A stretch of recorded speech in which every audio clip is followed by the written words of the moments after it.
బండి సంజయ్ గారు నిన్న మాట్లాడుతూ దేశానికి రాహుల్ గాంధీ గారు గ్రహణమని, ప్రధానమంత్రి అనేది కుటుంబం ఆస్తి కాదు, రాహుల్ గాంధీ గారు ప్రధానమంత్రి కాడు అని చెప్పి ఏదో జ్యోతిష్యం చెప్పినట్టు మాట్లాడడానికి ప్రయత్నం చేశాను. నేను బండి సంజయ్ గారు అంటే మొట్టమొదటిసారిగా రాహుల్ గాంధీ గారు 2004లో మెంబర్ ఆఫ్ పార్లమెంట్ అయినప్పుడు బండి సంజయ్ గారు నాకు తెలిసి కార్పొరేటర్ ఏండో లేదో తెలియదాడ మన కరీంనగర్లో. బండి సంజయ్ గారికి వాస్తవంగా బీజేపీలో ఉన్నటువంటి నాయకుల గురించి కూడా ఏమైనా ఐడియా ఉందో లేదో నాకు తెలియదు. అంటే వాళ్ళ ప్రధానమంత్రి బ్యాక్గ్రౌండు, ప్రధానమంత్రిగా ఉన్నటువంటి నరేంద్ర మోడీ గారు 2001 అక్టోబర్ గుజరాత్ రాష్ట్రానికి ముఖ్యమంత్రి అయినప్పుడు గుజరాత్ రాష్ట్రంలో ఎమ్మెల్యే కూడా కాదు, ఎక్కడో హిమాచల్ ప్రదేశ్లో పార్టీ కార్యక్రమాలు చేసుకుంటుంటే అప్పటికప్పుడు ఆయనను తీసుకొచ్చి ఒక పారాషూట్లా డైరెక్ట్ అహ్మదాబాద్ మీద దింపి సెక్రటేరియట్లో కూర్చోబెట్టారు ముఖ్యమంత్రిగా. అంటే అప్పటికి ప్రజలు ఓట్లేలే, గుజరాత్ ప్రజలకు నరేంద్ర మోడీ ఎవరో కూడా తెలియదు. ఎందుకంటే ఆయన కేవలం ఆర్ఎస్ఎస్ బ్యాక్గ్రౌండ్ నుంచి వచ్చి పార్టీల సంస్థాగతంగా పార్టీల జనరల్ సెక్రటరీగా బాధ్యతలు నిర్వహిస్తుండు తప్ప గుజరాత్ ప్రజలతోటి ఓట్లు వేయించుకొని ముఖ్యమంత్రి అయిన దాఖలాలు నరేంద్ర మోడీకి లేకుండే. మరి ఈ దేశ ఫస్ట్ గుజరాత్ రాష్ట్రానికి ముఖ్యమంత్రిగా ఉండి తర్వాత ప్రధానమంత్రి అయి ఇద్దరు బిల్లా రంగడు ఎవరు అమిత్ షా, నరేంద్ర మోడీ ఇద్దరు కలిసి భారతదేశానికే గ్రహణం పట్టించారు. ప్రజాస్వామ్యాన్ని కూని చేయడం, ప్రజాస్వామ్యంలో సామవేద దండోపాయాలు ప్రయోగించి ఎట్టి పరిస్థితుల అధికారంలో ఉండాలని ప్రతిపక్ష పార్టీలు వాళ్ళకు పొత్తు లేని పార్టీలను కూడా జేబు సంస్థలు, సిబిఐ, ఈడీ లాంటి సంస్థలతోటి భయపెట్టించి మరీ ఇలా అధికారం చెలాయిస్తారు. వాస్తవంగా వాళ్ళకేం మెరిట్ లేదు. బండి సంజయ్ గారు మనకేమి 75% మెరిట్ తోటి ఇలా ప్రధానమంత్రి కాలే, 36% ఓట్లు వచ్చినాయి మనకు.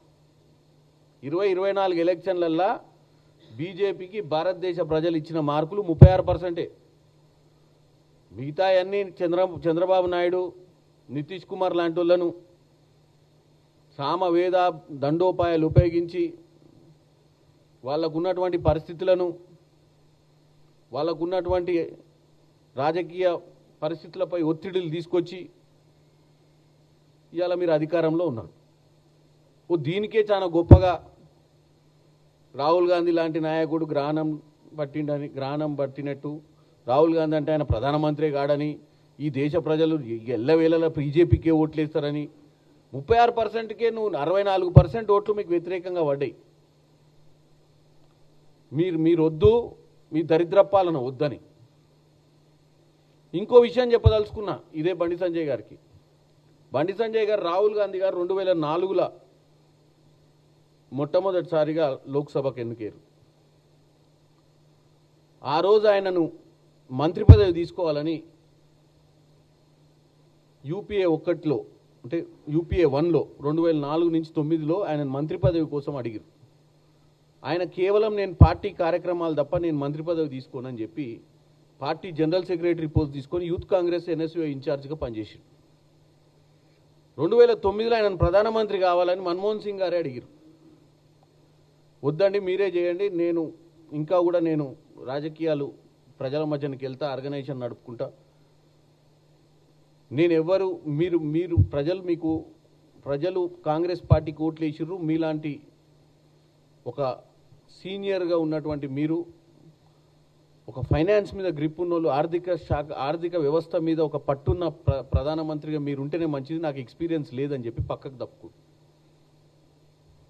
అదే రాహుల్ గాంధీ గారికి నరేంద్ర మోడీ గారి లెక్క అసలు ఎన్నికలే కాకుండా ప్రధానమంత్రి కావాలన్న ఆలోచన ఉన్నా, అదే ముఖ్యమంత్రి కావాలన్న ఆలోచన ఉన్నా ఈ ప్రధానమంత్రి కుర్చీ మీద వ్యామోహం ఉన్నా ఆ రోజే ప్రధానమంత్రి తీసుకుంటాడు.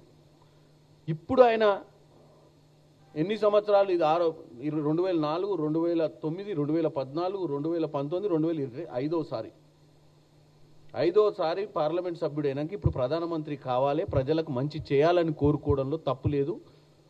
ఆయన గ్రహణమా, ఆయనకు ప్రధానమంత్రి అయ్యే యోగ్యం ఉందా లేదా అనేది దేశ ప్రజలు చెప్తారు.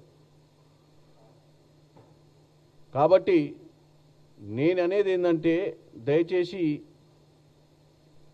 మీరు వాస్తవాలు తెలియజేయండి. ఎందుకంటే ఈ దేశంలో కాంగ్రెస్ పార్టీ ఏం చేసింది అంటే, బ్రిటిష్ పాలన తర్వాత 1950 నుంచి కాంగ్రెస్లో ఎన్నో సంస్కరణలు తీసుకొచ్చినటువంటి పరిస్థితి. నెహ్రూ గారు 1950 కొత్తగా మన భారతదేశంలో స్వతంత్రం వచ్చిన తర్వాత రాజ్యాంగాన్ని తీసుకొచ్చి ప్రజలను చైతన్యవంతులు చేసి ప్రజలకు వారి యొక్క హక్కులను తెలియజేసినటువంటి పార్టీయే కాంగ్రెస్ పార్టీ. ఈరోజు మనం అందరం, ఇలా నరేంద్ర మోడీ ముఖ్యమంత్రి అయినా, ఇలా అమిత్ షా హోమ్ మినిస్టర్ అయినా, ఇలా బండి సంజయ్ లాంటి సామాన్య కార్యకర్త ఈరోజు చిన్న స్థాయి నుంచి ఇలా సెంట్రల్ మినిస్టర్ అయినా, ఇది మనం రాజ్యాంగం తీసుకొచ్చిన హక్కు, ఓటు హక్కు, రాజ్యాంగం రాసినటువంటి కాంగ్రెస్ వల్లనే మీరందరూ కూడా ఈరోజు గద్దెనెక్కి కూసురు అనే దాన్ని మర్చిపోద్దు. ఎందుకంటే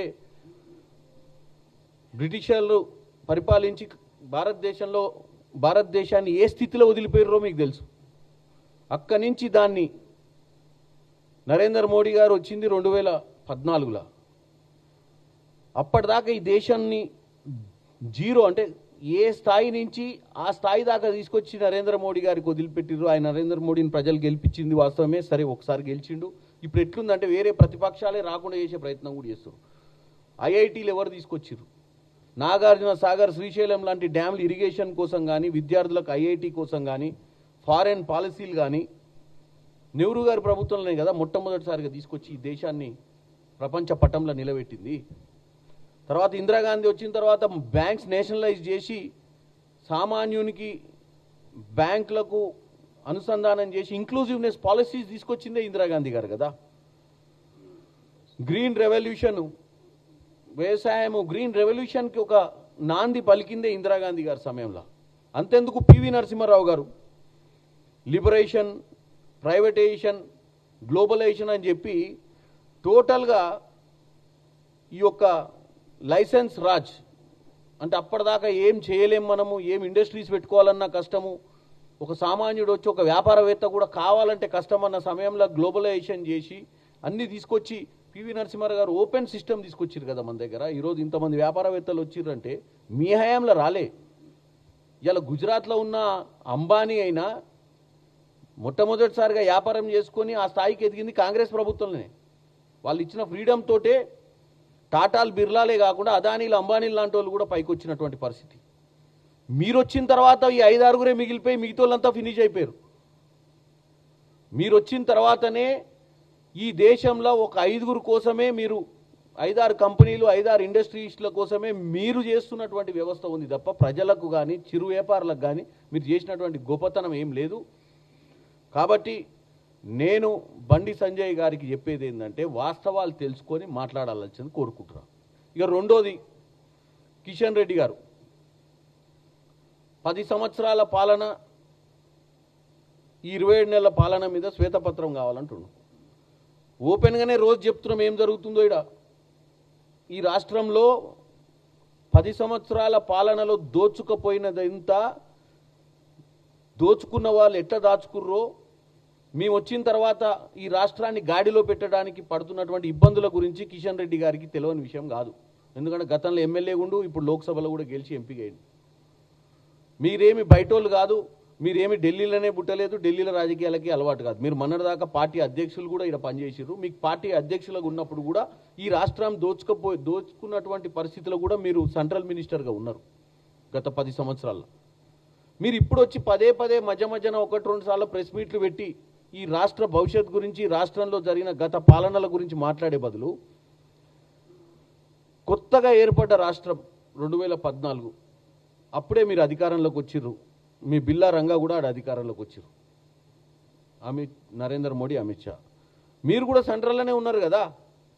మీ దగ్గర సిబిఐ, ఈడీ ఇన్ని వ్యవస్థలు ఉన్నప్పుడు ఈ రాష్ట్రంలో ఏం జరుగుతుందో 10 సంవత్సరాలలో ఏ రోజైనా జరుగుతున్నటువంటి అరాచక పాలనను ఆపే ప్రయత్నం చేసిర్రా? ఎందుకు చేయలేదు?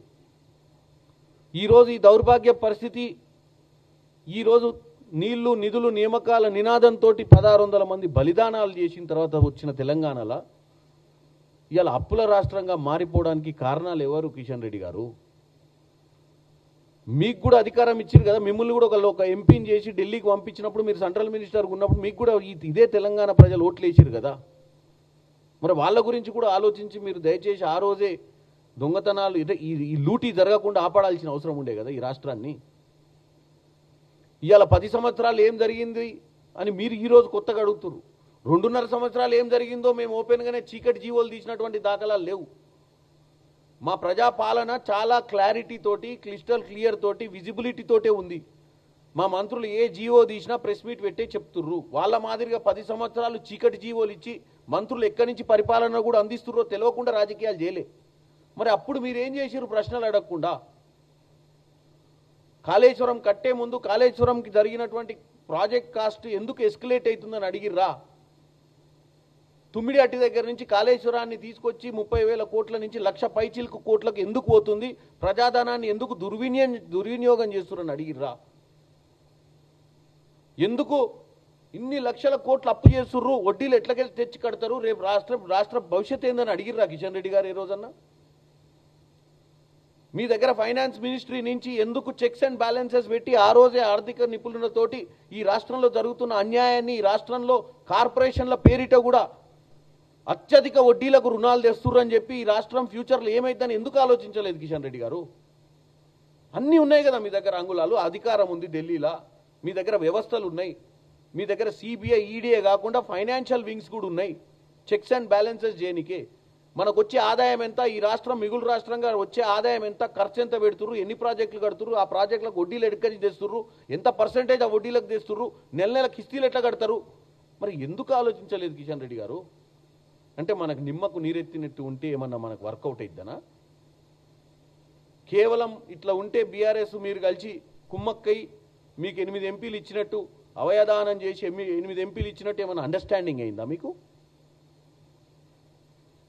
లేకపోతే రానున్న రోజులలో మేము అక్కడున్నా ఇక్కడ వీళ్ళున్నా మేమే ఉన్నామో అధికారంలో ఉన్న ఆలోచనతో 10 ఏళ్ళు మీరు నిమ్మకు నీరెత్తినట్టుర్రా? ఇప్పుడు కాంగ్రెస్ హయాంలో అప్పుల రాష్ట్రానికి ముఖ్యమంత్రి అయినటువంటి రేవంత్ రెడ్డి గారు సర్కార్ వచ్చిన తర్వాతనే మీరు కళ్ళు తెరుచుకుర్రా? మీకు కూడా ఇదే ప్రజలు ఓట్లు వేసినప్పుడు ఇప్పుడు నష్టం జరిగింది కేసీఆర్ కుటుంబానికి కాదు, నష్టం జరిగింది నీ కుటుంబానికి కాదు, నష్టం జరిగింది తెలంగాణ సమాజానికి. 1600 మంది బలిదానాల మీద వచ్చిన తెలంగాణను లూటీ చేసి అప్పుల పాలు చేస్తే అప్పుడప్పుడు నెలకొకసారి మీరు ప్రెస్ మీట్లు పెట్టి ఇప్పుడున్న ప్రభుత్వాన్ని ఎండగట్టి లేనిపోని ముచ్చటి చెప్పి ఏదో వాళ్ళు బీఆర్ఎస్ పార్టీ వాళ్ళు చెప్పారు కదా అని చెప్పి మీరు, బండి సంజయ్ గారు, ఈటల రాజేందర్ గారు వాళ్ళు ఇచ్చిన లైన్లో మీరు పడకండి. మేమేదో ఏటీఎం అయినామని, మేమేదో తీసుకుపోయి రాహుల్ గాంధీ గారికి డబ్బులు ఇస్తున్నామని వాళ్ళు చెప్తే మీరు ఒక స్థానం, ఒక మంచి సెంట్రల్ మినిస్ట్రీ పొజిషన్లో ఉండి కూడా వాళ్ళు ఇచ్చినటువంటి స్క్రిప్ట్ మీద మీరు మాట్లాడటం ఏంది? బీఆర్ఎస్ స్క్రిప్ట్కు మీరు స్పందించి వాళ్ళ స్క్రిప్ట్ని వాళ్ళ బదులు మీరు పెట్టడం ఏంది? వాళ్ళు చిట్చాట్లు, వాళ్ళు ఓపెన్ లెటర్లు రాయడం అనేది ఒక ఎత్తు అయితే మీరు పెట్టడం ఏంది? మీరు ఒక బాధ్యత గల వాళ్ళు. ఈరోజు రాష్ట్రంని గతం అంటే మర్చిపోండిగా. గతంలో మీరు నిమ్మకు నీరెత్తినెత్తుర్రు, దోచుకపోయేటప్పుడు ఏ రోజు కూడా పట్టించుకోలేదు. మరి ఇప్పటికీ ఒక పని చేయండి, మమ్మల్ని 8 మందిని మిమ్మల్ని 8 మందిని గెలిపించారు కదా. ఇప్పుడు బడ్జెట్ సెషన్ మళ్ళీ 9వ తారీఖు స్టార్ట్ అవుతుంది కదా. ఈ 9వ తారీఖు గ్రాంట్స్ మీద డిస్కషన్ ఉంది కదా. RRR మనకు అవసరమే కదా. RRR కడితే అదే మన కాంగ్రెస్ పార్టీ వాళ్ళు వాడుకునే రోడ్డు కాదు కదా. RRR కడితే ఈ రాష్ట్రానికి అర్బనైజేషన్ కానికే చాలా పనికొచ్చే పరిస్థితి కదా. మరి ఇవాళ 30,000 కోట్లు మనం సెంట్రల్ గవర్నమెంట్ని తీసుకొచ్చి RRR కట్టుకోవాల్సిన అవసరం ఉంది కదా. కిషన్ రెడ్డి గారు, బండి సంజయ్ గారు ఇద్దరు మినిస్టర్లే. రేపు 9వ తారీఖు నుంచి మీరు కూర్చొని మెట్రో ఫేజ్ 2 ఆల్రెడీ ఇప్పుడు ఒక కొసకొచ్చింది, ఒక కొలిక్కొచ్చింది. Metro phase 2, ట్రిపులర్. నిన్నగాక నేను మన సబర్మతి రివర్ పోయి వచ్చిన. సబర్మతి రివర్ మీద నాకు అక్కడ ఒక మేయర్ కలిసిండు. 2001లో మేయర్ ఉండే, కాంగ్రెస్ మేయర్. అంటే కాంగ్రెస్ పార్టీ అహ్మదాబాద్ సిటీలో మేయర్గా హిమ్మత్ సింగ్ పటేల్ అనే వ్యక్తి ఉండే. ఎమ్మెల్యే కూడా అయ్యింది, ఇప్పుడు వర్కింగ్ ప్రెసిడెంట్ కూడా ఉండు. అయ్యాల ఆయన ఫోటో పంపించింది, మీ గ్రూప్లో షేర్ చేస్తా. అయ్యాల సబర్మతి రివర్ ఫ్రంట్ మీద ఉన్నటువంటి ఇల్లీగల్ ఎంక్రోచ్మెంట్స్ అన్నిటినీ 10,000 కుటుంబాలు, 22 ఎకరాల దూరంలో ఉన్నటువంటి 10,000 కుటుంబాలను కాంగ్రెస్, బీజేపీ, అది ముఖ్యమంత్రి ఎవరు అప్పుడు? నరేంద్ర మోడీ.